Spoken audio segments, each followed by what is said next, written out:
ऐसे ही रो जाला आयो बेटावा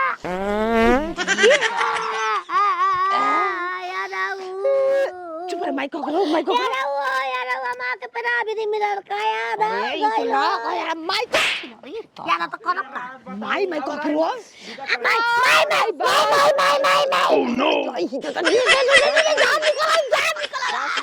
इतना रोई जगह जमा ठीक ना ओह नो अरे पापा ना सैया जी अरे मर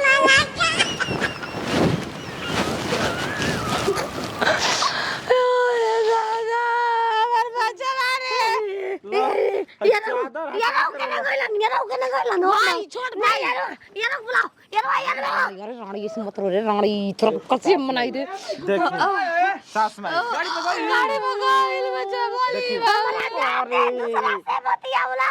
गुरु में कानू आए ना छिन हकम ना घरे हकम में अपना घरे ये लेकिन नंबर बाजी है दे ले लो अरे फतर काटी कसम ससुर वा चल रे रानी काट ढकले पड़ी हमरा के बाबा के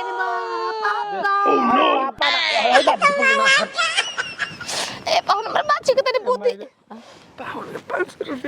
तेरे कुछ तनी देखी मारो तोर दी छोपाई हो पिथिया देखी सुनी पे का राजा जी भाई हरे जय बुझी तो ए पाहुन सेवा करी हा पैट को देखी और बानी ऐसे तो मैं क्या कहूं पैट को लो हम ना जाए ए सब ना होते के बिताई में चुप रे नदिया नीमन दूसर के रो देला पर भाई हो के कैसे का करे वैसे हुए हो तो समझ गिरा कि मैं रहरो ये कुल कोई कर लते कुल हाल ला के कोई जरा हरामजादी कोता की सर के नहीं खे मैदान कइले मां के मैदान नहीं खे कइले हमार बर्दाश्त ना हमरा उल्टी हो जाई अबे ए पाहुन देखी हमर बाची के दीदी भाई के पेटवा सारा रहा हो ओह नो दीदी हमें इतना भीड़ में रहुआ लाइटिंग नहीं कइले ना अरे ना वो दादा बकरिया के बिगा दिए के ए बहन तो मैं देखो बकरी दे बुचिया के पोखरा अबे का ना नहीं बाद ले में बाद में हम पोखरा का नहीं ले पोखरा खाना ही मैंने सुन बतिया हमार सुन मरद कह जाते निमन से रानी छतिया पाइए माई से नहीं होते वो मत ताकि पाओ हम ना ताकब हम जान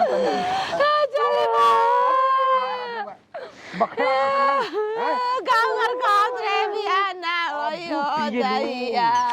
दूध हां दो देखो तनी वही पर निशाना रहता पियाई ना का कर पियाई ना तबे सुते ले रहू अपन माई के कह दे अपन माई के कह दे छतिया धरा दी ओह नो भाई महाराज मजाक बनल बजे शादी ब्याह के आधा बरते भाग गयो खिसिया के तंजे पिया दियो तो का हो जाई अपन भाई जी के तो बनिया पिएंगे कोई लड़ाई पुना कोई चल गाय तू कहां जा तू संग जा पंगर जा के सर हरामजादी लड़की बिया रानी हमको ने गड़िया पे चढ़ा के आई मारते की छाती में बील हो जाई जा छिनरो बड़ा बहल भी लइलू हे जाले हमर जिया देखो रानी रोवा मत खबर गइल बा हो सुना नारा नहीं खे कबरल आ ड्राइवर के उतना परेशान कर तड़ू हां उ गाड़ी देता खांची भर अब बताओ आ जाके जा होने फ्रेश होलम मैदान कल हम ना खेत में ना सांप काट लेगा सांप मेरा झूल जाएगा धोके माने सांप के ही खेत ह हम नहीं जाएंगे बंसूरों ला खेत ले ही हो हम घरे आ विदाई होखल बा घरे आगूंगी तबे ले पादत हो ना जाता गब का देबे छिनार कोई के जाम के हम ना गबरे कितना लबर लबर बुलत जरिए मर सराय ने खूब पादत तड़ू हमर ना एगो जौन हा ना नलिया सर गिल मेरे तुहू एकदम मुहे बाड़ू चौताली पढ़े वाली खाली तोर माई चौताली चौताली चुप चौताली पढ़ता तू बुकोल के चल छिनर तेरे बताओ तू चल देखा ज्यादा भौकाल मत बनाओ अनहेरी है समझ गेलू अरे अबे घर है पंडित जी का था सुने खातिर ओ तेरे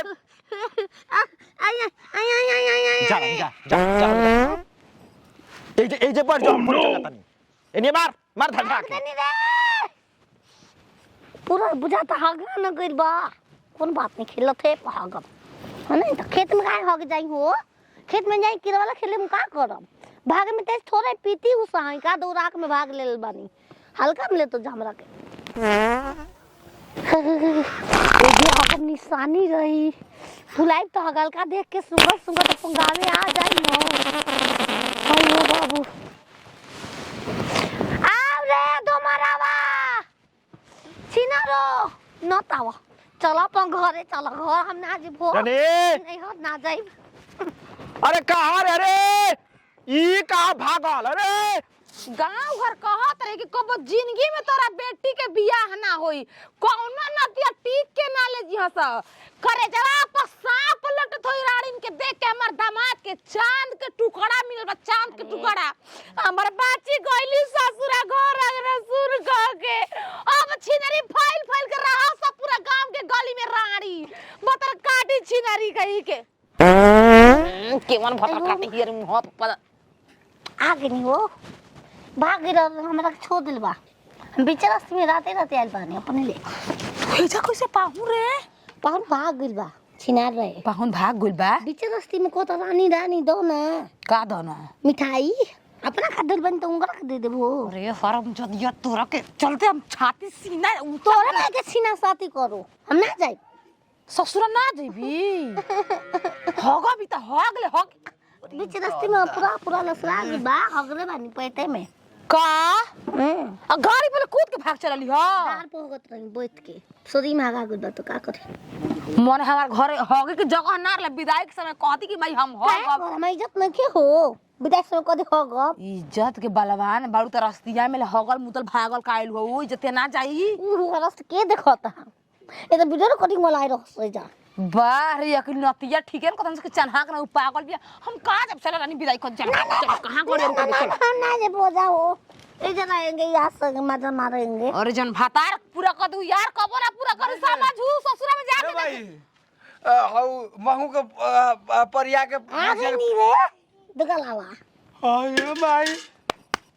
बाबू गाड़ी वाले भाग के चले लगे हो या लाऊ हाय तोरा अरे खुशी में सर हम पूरा गांव के खीरा खींच रहे थे खीर हमू खाई अरे बच्चा हम कतना खुश रहनी के बियाह हो गइल दुल्हा चाल सास भाई प्रणाम खु खु खु हम माफ कर दी बहुत बड़ गलती हो कौन बात नहीं ना, ना, के बहुत बड़ बड़ गलती कर बता हम माई का माफ कर दी का देनी कागज दे मन मेरे के बीच में ना बोले के चाहिए ना बोले, ना बोले। आगू दे भाई अच्छा अरे ते मारा मारी होता है आगू मुदवा होता है जा अरे मन मेरे के बीच में ना बोले के चाहिए का भइल बा देखी। का गलती भइल बा सुने पहले बात हमें के टिक के पछताता नहीं वो गलती भइल बा ओकर माफ ये कर कही तामने को पता देता के रुपया पैसे दे बीच रास्ते में दौड़ के चतल वाला ओकर के होई ओही हग तड़ुआ मार पात तड़ पोई पोई हम चुमा तूने चुमा पता चुप रह तू चुप गलती ना करम बा 2 घंटा खड़ा का ना पता ना सुने ड्राइवर दू बेर बेहोश भइल बा पानी मार मार गाड़ी चलावत तनी जे 2 किलोमीटर ज्यादा ते बेहोश इतना करे पालत या उतार के हगवा देल रहती पाहुन लोग बात समझदार मानी उतार के ले जाके ओने बगीचा देने के अच्छा। खरियान में कने जा रही हगला हाँ। ई आधा हगत या देखी बहरी आधा पाहुन। भीतर उधर भाग गेल बिया एक रोग है बात सुने साफ साफ कोई बात नहीं के जन भइल तन भइल चली हम फिर से गाड़ी मंगा के फिर से पहुंचवा दे करिया उ हम तो संगे रहबो एक रोग एकरे चलते में कितना लोग चुप रह तू लगा रोक देखी। अरे सच बात बताइए रोगी मेहरारू ना चाहिए कहे पैसे ना चाही बियाह न कोई ना कर तू ना रखवे का ई बतावा हमरा के सुहाग आदम एगो ला दहे के पास लिया ए बकरी हां मैं बहन के ना लिया ना वो हम ठकला दो ये मना डरब बिना दहेज के तू लिएज बा रुपया काहे कि नहीं पागल ये छिनरी हमर लगी पागल अगर ना ले जेबा तो दहेज पर केस कर चल भाई अबे गाड़िया में डंडा डलवाईब मनीवा के मत लगा के हम जान गए नहीं धरे हाथ सामान ऊपर कर दे रहुआ हां लिया के रास आ बाची का फूल लेखा दे के भल कर के बागर लागी खरे थोड़ा सा का बना बियाह करी ओ काल फांसी लगा दे जेबे में फांसी ओ घरी विदाई पर सारवा खोदत रहला ए जो कबेले खोदत है एकर बियाह कर पहले रतिया हाई है त कहां से बियाह होई हाई हो ला हां सुनी यही कुल से टाइम पर बियाह ना करो सारा पकड़ेबे ना कहिया सा हम अभी यदि पेट्रोल ले कह दो कि हम बहन को पेट्रोल गिरा रहा तो लंगड़ा कुछ काम धंधा नहीं के त ये ना करबे तार पोल खुल गई ता नहीं खे हम देख बात नहीं। और कर दिया। चली पहुंच चली ठीक ना भले दूसर बियाह कर लेबे करा रहते बाकी अब हम जिए दे ही दूसरा बियाह करके जिए देम हम करा हो बियावा देखी हमार हाथ उठ रह जाता अरे छिनरी चुप रह रे बिकते चुप रह रे छोड़ के गाड़ी टेम्पू करे ई रिक्शा कहती है निमन से बात की हुई कर चल जा घरे हम विपत्ति के का बतलाई किसे किसे बियाह कोई नहीं वो बियाह लगा तो सफल ना होई परेशान बनी गांव घर भर से घसत रहल